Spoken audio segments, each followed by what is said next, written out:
Today, we're going to talk about Thrall leveling. What's up, everybody? Whack4863 here. And before I get into the video, I want to let you know that Funcom has provided 5 DLC keys for me to give away. Now, I am going to give those away in multiple different ways. And I'm going to give 3 of them away in a live stream next Tuesday. That would be Tuesday, December 10th.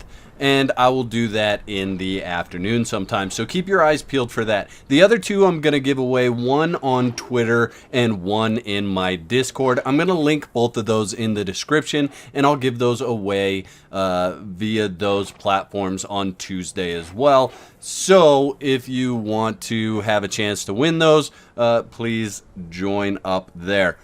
Let's get into this video, guys. So real quick here, guys, before I show you what I'm going to show you about Thrall leveling, I want you to understand how Thrall leveling works real quick. So they all have these % chance in growth, and it'll tell you their stats, okay? Now, a lot of us are focused on these 10, 15, and 20 perks, but what I want to show you real quick, and actually let's just take another look. So 15 in strength and 30 in vitality, and I'm going to tell her to follow, and we're just going to run over here and kill this scorpion. We're going to have her level up at least 1 time, and I want to show you what happens for that level. Alright, so she has leveled up.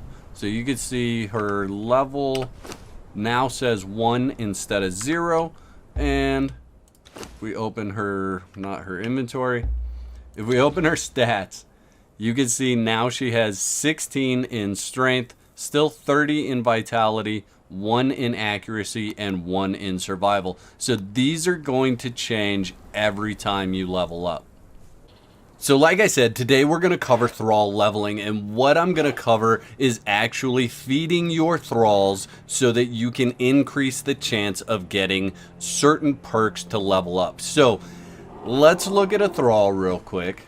Let's just pick this one here, and I've chosen all Sumerian Berserkers for this, but let's look at this one. So this one has a 65% chance in strength, agility, vitality, a 50% chance in accuracy, and a 50% chance in survival. So let's say that I want to pick out a couple of those perks that I definitely want her to level up, or I want to give her a better chance in leveling up in those areas. And that's what I'm going to show you guys today. Now, this also works with horses. And my guess is, and I haven't tested it yet, but this is probably going to work across the entire pet population as well.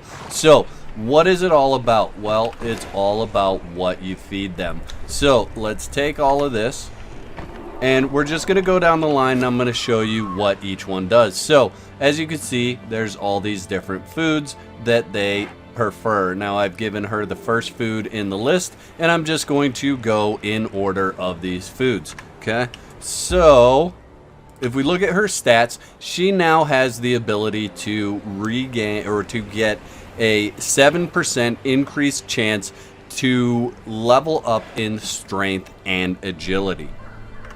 Moving on down the list,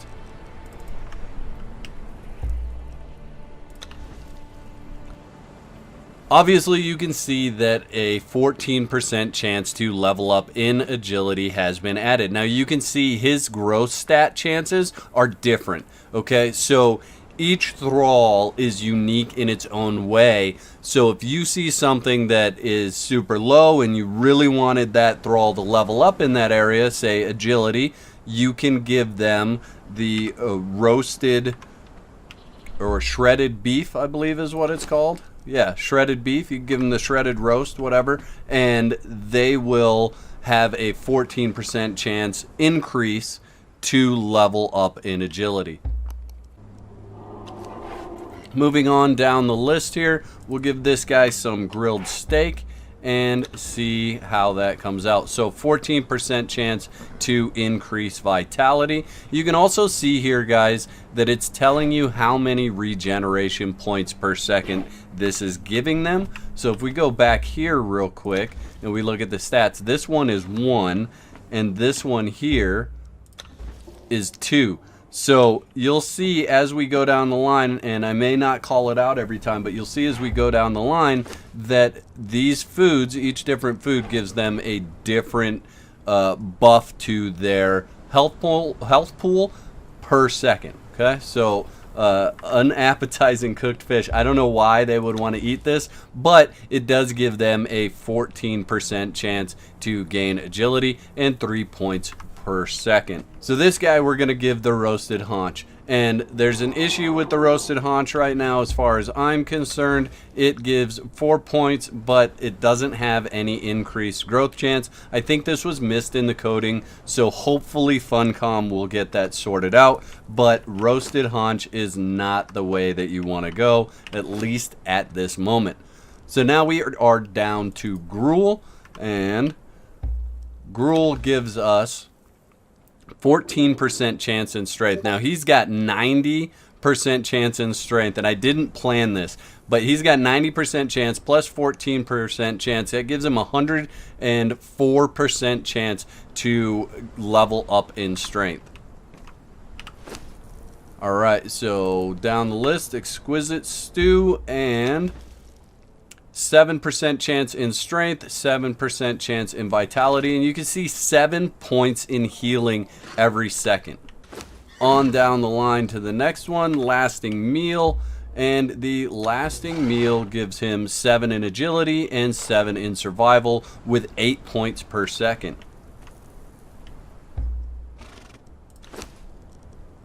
Enhanced gruel. And you will see that enhanced gruel offers 7% additional chance in strength and 7% additional chance in accuracy. Last but not least, the exotic feast, and we'll give her that. And you can see the stats are +7 in strength and +7 in vitality. Now, one other thing that I want to point out here is that this one actually doesn't have any buffs right there right now. That's because she's full on health. So I just brought her out and took her weapon away so she could fight some scorpions and take some damage. And what we can see is she is actually regenning 10 points every second. So something else that I wanted to show you here, guys, is that your armor does matter on your thralls. So you can see she's got an additional 9 points in strength, and that comes from the armor that she is wearing. Each one of these applies a strength bonus. So you could potentially get 9 points in strength, or you could spread this out however you want so that your thrall has more strength or more armor from the agility, more vitality, accuracy, survival. Whatever it is that you're looking for, your armor does make a difference now. One last thing that I want to mention about these buffs, or the percent chance of growth, they all have a cooldown timer. I believe the cooldown timer is probably right around 45 minutes to an hour, though I haven't been able to time it, and you'll want to check. So there's no point in feeding it something and saying, okay, we're going to go out and see about getting this leveled up, and then it wearing off and you end up leveling somewhere else. So definitely make sure you're checking this on a regular basis. Also, it only takes one piece of this food to create this scenario. So if you want to, let's see, like what is this one eating? So this one's eating exotic feast, right? So if you want those buffs, you can give it one exotic feast, and then you can go back to something a little bit less expensive, say like gruel, and give it that, and it's not going to override the buff that's already there until that timer runs out, until that cooldown period ends. So let's move on to horses, and obviously we've got the food here. Let's go ahead and drop this. Let's get rid of all of that, maybe. There we go. And we'll take this. Now, as you can see, the horse has the exact same setup. All of these different foods are going to apply different buffs. So if I give the first horse here Highland berries, and we go into his stats, you can see that strength +7, agility +3, vitality +3. Again, all of these are going to have different buffs, but since they are already fully healed, you won't see those come up here. Moving on to this guy, he'll get bark, and we will see what that does. So 14% in agility. And we'll give this guy some vines. That's going to give you 14% in vitality. Just straight up seeds.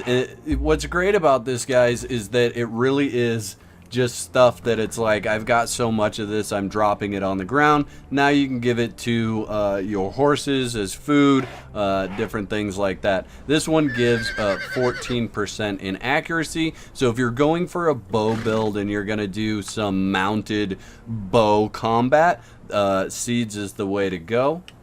This one gets some desert berries, and we will see just what he ends up with. And that is 14% in survival.